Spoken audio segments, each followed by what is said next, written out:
Assalamualaikum warahmatullahi wabarakatuh. Innal hamdalillah nahmaduhu wa nasta'inuhu wa nastaghfiruh wa na'udzu billahi min shururi anfusina wa sayyiati a'malina. May yahdihillahu fala mudhillalah wa may yudlil fala hadiyalah. Wa ashhadu an la ilaha illallah wahdahu la syarikalah wa ashhadu anna Muhammadan abduhu wa rasuluh. Ya ayyuhalladzina amanu taqullaha haqqa tuqatih wa la tamutunna illa wa antum muslimun.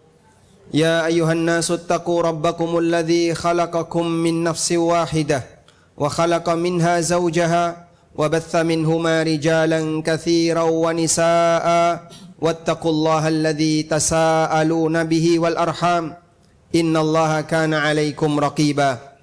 Ya ayyuhalladzina amanu taqullaha wa qulu qawlan sadida yuslih lakum a'malakum wa yaghfir lakum dhunubakum wa man yuti'illaha wa rasulahu faqad faza fawzan 'azima.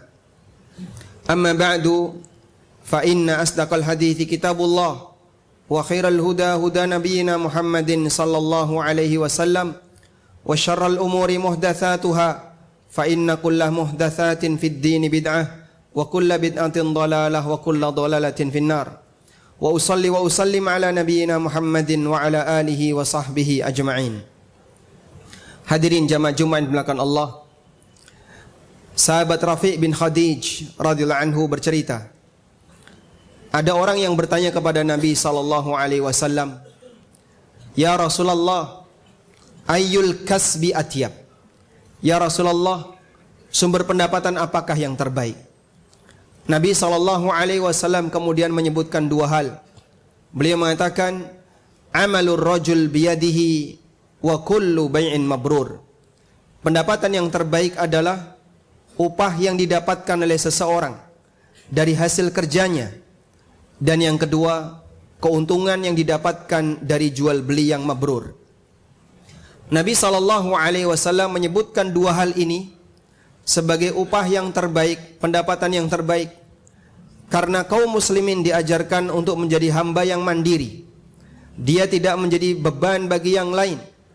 Namun ketika dia ingin mendapatkan sesuatu untuk kebutuhan nafkah pribadinya dan keluarganya, hendaknya dia bekerja. Maka para ulama mengatakan bahwa harta halal itu tidak satu tingkatan. Ada harta halal bermartabat yang dipuji oleh Rasulullah sallallahu alaihi wasallam, dan ada harta halal yang martabatnya di bawahnya. Bahkan ada harta halal namun kurang bermartabat. Jamaah dimulakan Allah, pada posisi ketika Anda diterima sebagai karyawan yang bekerja di kegiatan yang halal, untuk unit usaha yang halal, Anda perlu sadari bahwasanya ini bagian dari anugerah Allah Subhanahu wa taala. Di saat banyak sekali orang yang mereka kelelahan untuk mencari kerja, lebih lelah ketika Anda bekerja. Bahkan mereka mengatakan, kami capek mencari kerja dibandingkan kami bekerja. Dan dalam posisi yang sama, ketika Allah Subhanahu wa taala sediakan kepada Anda sumber pendapatan yang halal, yang itu dipuji oleh Nabi sallallahu alaihi wasallam. Alhamdulillah, Anda bisa bekerja, mendapatkan penghasilan, Anda bekerja di unit yang halal, artinya aktivitas dunia yang Anda lakukan tidak menghasilkan dosa. Di saat yang sama masih banyak saudara-saudara kita yang mungkin mereka bekerja di area yang haram dan mereka ingin hijrah, namun mereka berpikir, apa yang harus aku lakukan pasca aku meninggalkan pekerjaan? Hadirin dimuliakan Allah Subhanahu wa taala. Setelah kita memahami ini sebagai sebuah nikmat, ada satu hal yang perlu kita sadari. Sebuah fenomena yang disebutkan oleh Allah taala dalam Al-Qur'an sebagai fenomena tatfif. Apa itu? Curang ketika bermuamalah.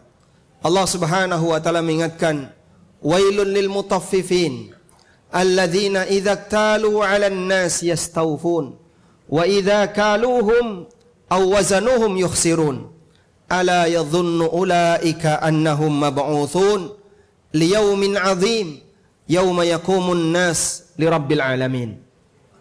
Wailul lil mutaffifin. Celakalah para mutaffif. Seperti apa karakter mutaffif itu? Allah Subhanahu wa taala jelaskan di lanjutan ayat.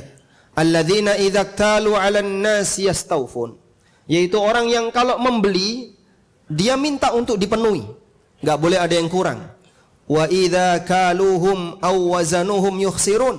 Tapi kalau dia menjual, dia menimbang untuk orang lain, dia punya semangat mengurangi. Allah Subhanahu wa taala ingatkan orang yang curang semacam ini, ala yadhunnu ulaika annahum mab'utsun. Tidakkah mereka yakin kalau nanti mereka akan dibangkitkan oleh Allah? Hadirin yang kami hormati, ayat ini bercerita tentang pelanggaran dalam transaksi jual beli. Transaksi muamalah yang paling sering kita lakukan. Namun para ulama mengatakan tafsirnya bersifat muta'addi. Walaupun teks ayat menyebutkan tentang pelanggaran jual beli, namun bisa kita bawa dalam setiap kegiatan interaksi antar sama manusia yang di situ melibatkan hak dan kewajiban. Seperti apa orang yang curang yang dikatakan oleh Allah di surat Al-Mutaffifin ini?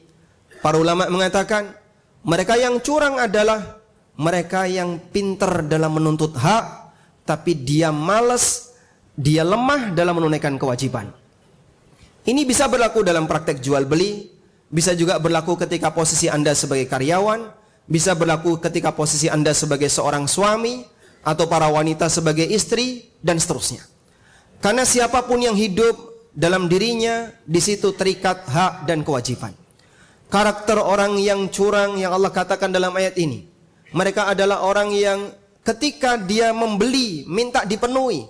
Artinya pada saat dia menuntut hak, dia minta untuk hak itu disegerakan, dipenuhi, tidak boleh ada yang telat, tidak boleh ada yang kurang. Wa idza kaluhum aw wazanuhum yukhsirun. Tapi ketika dia menjual, dia memberikan kepada orang lain, dia suka mengurangi. Barangkali ada kebiasaan buruk yang mungkin masih dilakukan oleh sebagian kaum muslimin di dunia kerja. Ada sebagian di antara mereka yang ketika masuk kerja suka telat. Tapi di saat yang sama, saat gajinya dibuat telat, dia nggak terima. Ada mungkin yang dia mengurangi jam kerja, baik pulang lebih awal, atau sebagian jam kerja dia gunakan untuk kegiatan yang tidak produktif. Tapi di saat gajinya dikurangi, dia tidak bersedia. Kita semuanya sepakat bahwa dalam kegiatan kerja kita ada akad yang mengikat. Dan Allah Subhanahu wa taala perintahkan, ya ayyuhalladzina amanu aufu bil uqud. Wahai orang-orang yang beriman, penuhilah setiap akad. Dan isi akad itu adalah klausul kesepakatan. Sebagaimana tafsir yang disebutkan oleh Ibnu Katsir, al-uqud bimakna al-uhud. Akad yang dimaksud di sini adalah isinya perjanjian-perjanjian. Karena saat kita akad, Anda tanda tangan MOU untuk sebagai karyawan di perusahaan manapun, di situ ada aneka klausul yang Anda setujui. Dan setiap muslim ketika dia sudah menyatakan setuju tanpa keterpaksaan, pada kondisi itu dia diwajibkan untuk mengikuti apa yang sudah menjadi kesepakatan. Nabi SAW bersabda dalam hadis riwayat Bukhari Muslim, al-muslimuna ala syurutihim. Setiap muslim punya ciri ala syurutihim, dia akan selalu memenuhi setiap kesepakatan yang dia buat. Hadirin makan Allah, ini mengajarkan kepada kita bahwa dalam Islam kita ditekankan untuk menjadi karyawan, jadilah karyawan yang ideal. Karyawan yang dia komitmen dengan tanggung jawabnya, sebagaimana dia punya hak untuk dia ambil. Sehingga di saat Anda diberi oleh Allah Subhanahu wa taala sumber pendapatan yang halal, di area yang halal, Anda tidak bermaksiat ketika bekerja, Anda mendapatkan sesuatu yang mubah, syukuri hal itu dengan berupaya menunaikan kewajiban kita kepada pihak perusahaan yang telah memberikan hak kepada kita berupa gaji. Semoga Allah Subhanahu wa taala jadikan kita sebagai hambanya yang sadar akan tanggung jawab, dan Allah Subhanahu wa taala bersihkan diri kita dari aneka pengurangan-pengurangan hak kepada orang lain. Demikian sebagai khutbah yang pertama. Aqulu qauli hadza wa astaghfirullah. Alhamdulillahi wa kafa, wassalatu wassalamu ala rasulil mustafa wa ala alihi wa sahbihi wa mawalah. Wa ashhadu an la ilaha illallah wahdahu la syarika lah, wa ashhadu anna Muhammadan abduhu wa rasuluh. Ya ayyuhalladzina amanu taqullaha haqqa tuqatih wa la tamutunna illa wa antum muslimun. Sebelum menyambung tema, saya mohon izin untuk menyampaikan sedikit pesan, barangkali bisa memperbaiki kualitas Jumatan yang kita selenggarakan. Banyak di antara teman-teman yang hadir di masjid ini setelah adzan dikumandangkan, Anda tentu punya nilai yang berbeda dengan mereka yang datang sebelum adzan dikumandangkan. Dalam hadis riwayat Bukhari Muslim, Nabi SAW pernah mengatakan, "Idza kana yaumul jum'ah, ja'atil malaikatu ala abwabil masajid." Ketika hari Jumat itu datang, maka para malaikat mereka berjaga di pintu masjid-masjid. Yaktubunal awwal fal awwal. Apa tugasnya? Para malaikat ini mencatat setiap orang yang datang Jumatan sesuai dengan urutan, yang pertama, kedua, dan seterusnya. Lalu Nabi SAW menyebutkan tingkatan pahala sesuai dengan siapa yang datang lebih awal. Anda memang bekerja dan ada jam kerja khusus yang harus Anda penuhi. Tapi di saat ada aturan yang mengizinkan Anda untuk keluar dalam rangka Jumatan, ada toleransi misalnya sebelum jam 12 sudah boleh istirahat, maka kami sangat anjurkan segeralah masuk ke dalam masjid, persiapan masuk ke dalam masjid agar Anda bisa datang sebelum khatib naik mimbar. Kenapa ini perlu kita perjuangkan? Kata Nabi SAW, "Fa idza ja'al imam sawwau suhufahum yastami'una dzikra." Ketika khatib sudah datang, maka para malaikat tadi menutup buku catatannya dan mereka ikut hadir mendengarkan khutbah. Maka Anda yang hadir setelah khatib naik mimbar nggak ada di catatan itu. Nama Anda nggak ada di sana. Sehingga sangat disayangkan, mungkin Anda sudah menyediakan waktu untuk Jumatan, tapi di presensi nama Anda tidak ada. Malaikat tidak mencatat Anda. Maka sangat disayangkan kalau mereka sudah di luar kantor, tapi hanya ngerokok di sekitar masjid. Padahal dia bisa untuk datang sebelum khatib naik mimbar. Dan saya saksikan beberapa jamaah, dia punya waktu untuk bisa hadir sebelum khatib naik mimbar, tapi sengaja dia menunda karena dia pingin namanya tidak ada di presensi.